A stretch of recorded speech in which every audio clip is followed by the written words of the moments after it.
Sebastian Maniscalco has been having fun with friends during quarantine with his virtual dinner party. Sebastian joins us now with his very funny friend, Pat McGann, who opens for him all around the country. Welcome, gentlemen. Hey, how are you? Now, guys, we were talking a little before we went on air right here. I know your buddies, and obviously you open for Sebastian right here. That's sort of a major monkey wrench with this whole pandemic here. We can't see stand-up comedy. We can't see stand-up. We can't see live concerts. You can't see stand-up comedy. Is there any indication of when that may sort of come back and things we could see you perform live?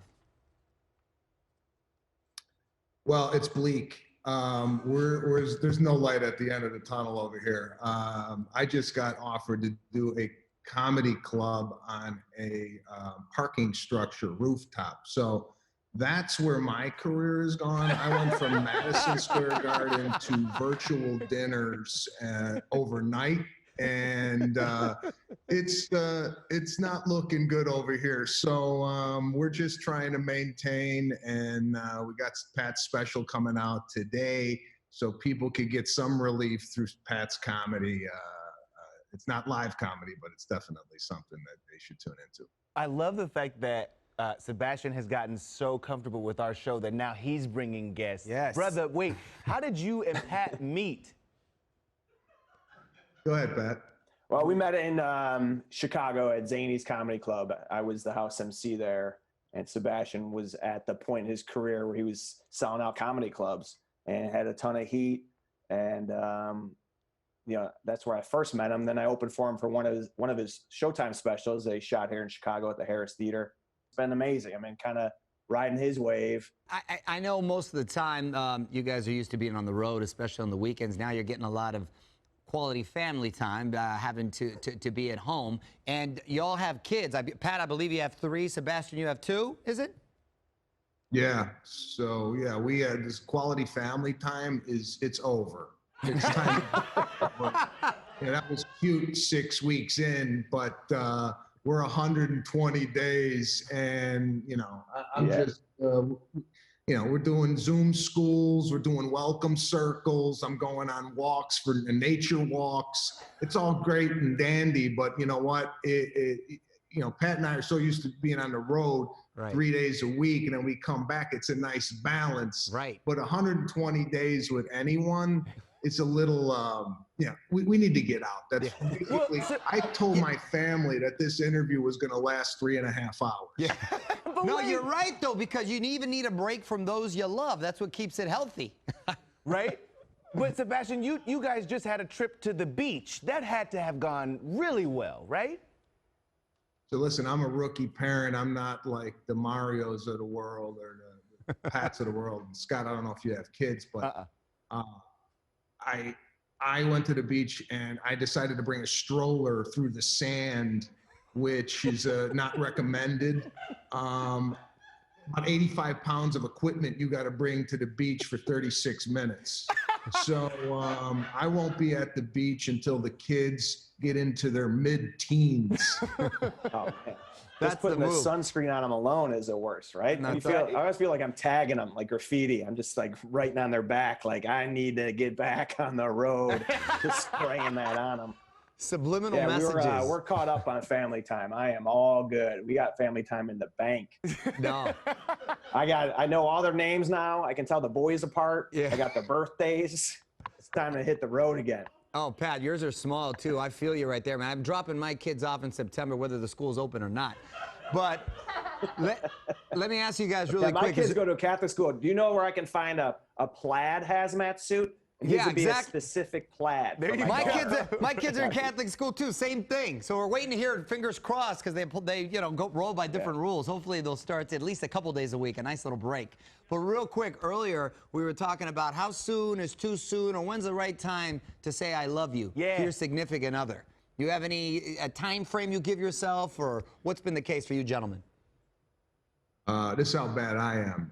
With my wife, within the first 2 weeks, her photo was my background image on my iPhone. Oh, you're one of those guys. Okay, you go deep. Well, She's like, how did you even get this photo? Like, what did you?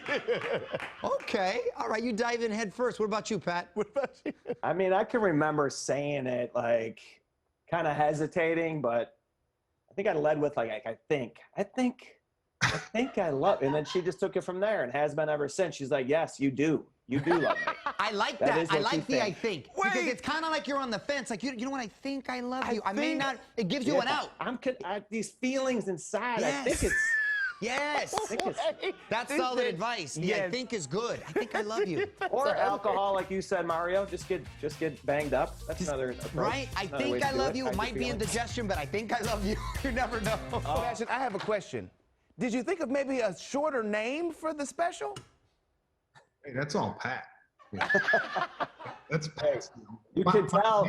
My name takes up half of the Right. page, but That's a hell of a hashtag. If you're gonna hashtag it. My daughter loves the poster. She's like, I recognize one of these names on your special. Oh. It's like Sebastian Maniscalco. How do No, they the when's feel? mom gonna be home? You could tell we named it before the pandemic, because now it's like, when's mom not gonna be home? Right, When is right, dad exactly. not gonna be home? So, When are we all not gonna be home? Pat, you got into stand-up comedy relatively late, right? I believe you were in your 30s when you got into it. Yeah. I always say, like, stand-up comics are a lot like fighters in the sense that you got to be incredibly brave to step up there. You're alone. You're vulnerable. You're really kind of a certain amount of courage that it takes. So is it something you always wanted to do and then you just kind of finally did it at that age?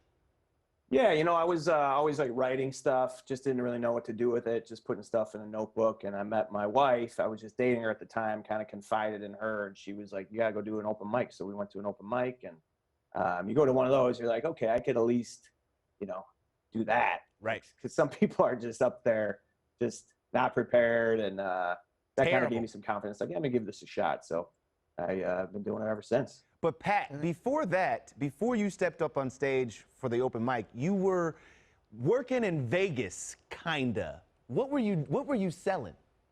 Yeah, I used to sell packaging, like custom printed bags and boxes, and I had a bunch of business in Vegas. I would travel out there like 4 times a year. I was selling like all the bags. Like if you went to see Celine Dion at the Coliseum at Caesar's Palace, then you go out and there's the Celine Dion gift shop, and I sold like all the packaging for that.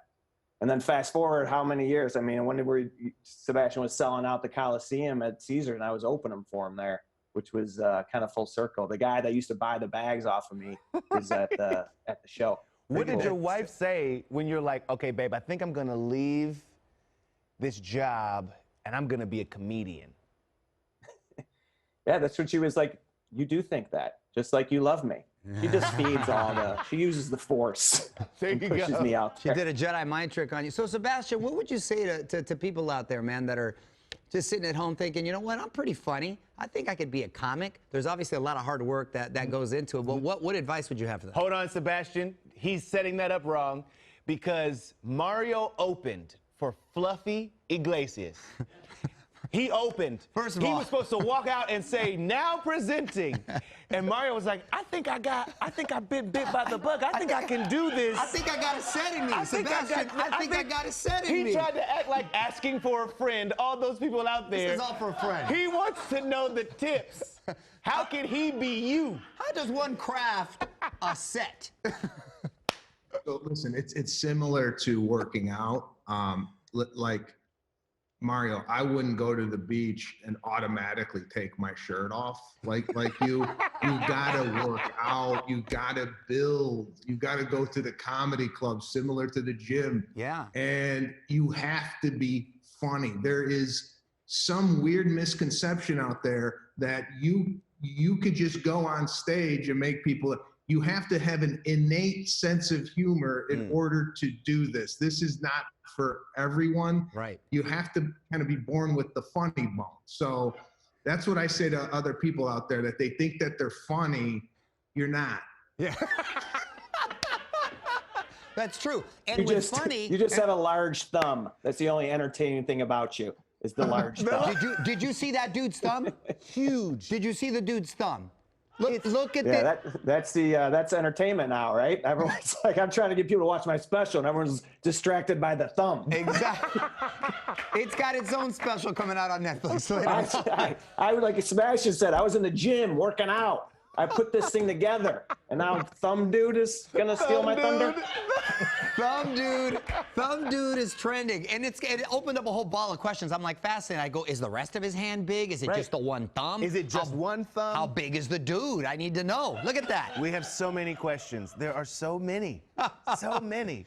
How you enjoying the podcast space, Sebastian? It's great. We got a show, Pete and Sebastian show. I've been doing it for 7 years. It's just comedy. It's us talking about our personal lives, our professional lives.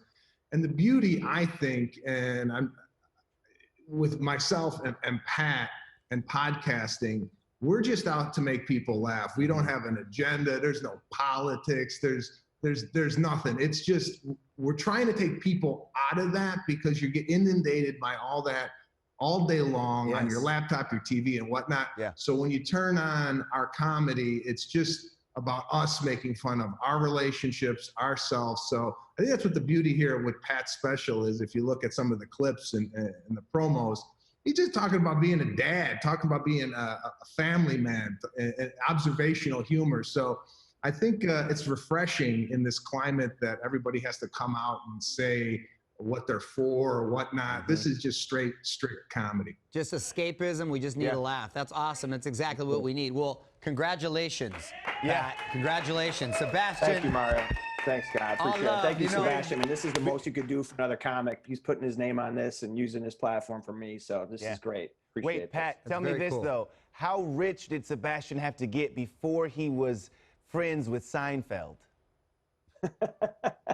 Oh, I don't know, man. I mean, that's the Seinfeld blessing now. Going on that show, Comedians in Cars, is huge. But he's obviously made it. He's in front of books. I just got this random background back here. I'm trying to assemble. Looks like Sebastian's working on the vaccine, the Library of Congress. He's made it. He's in front of books. I'm striving for that.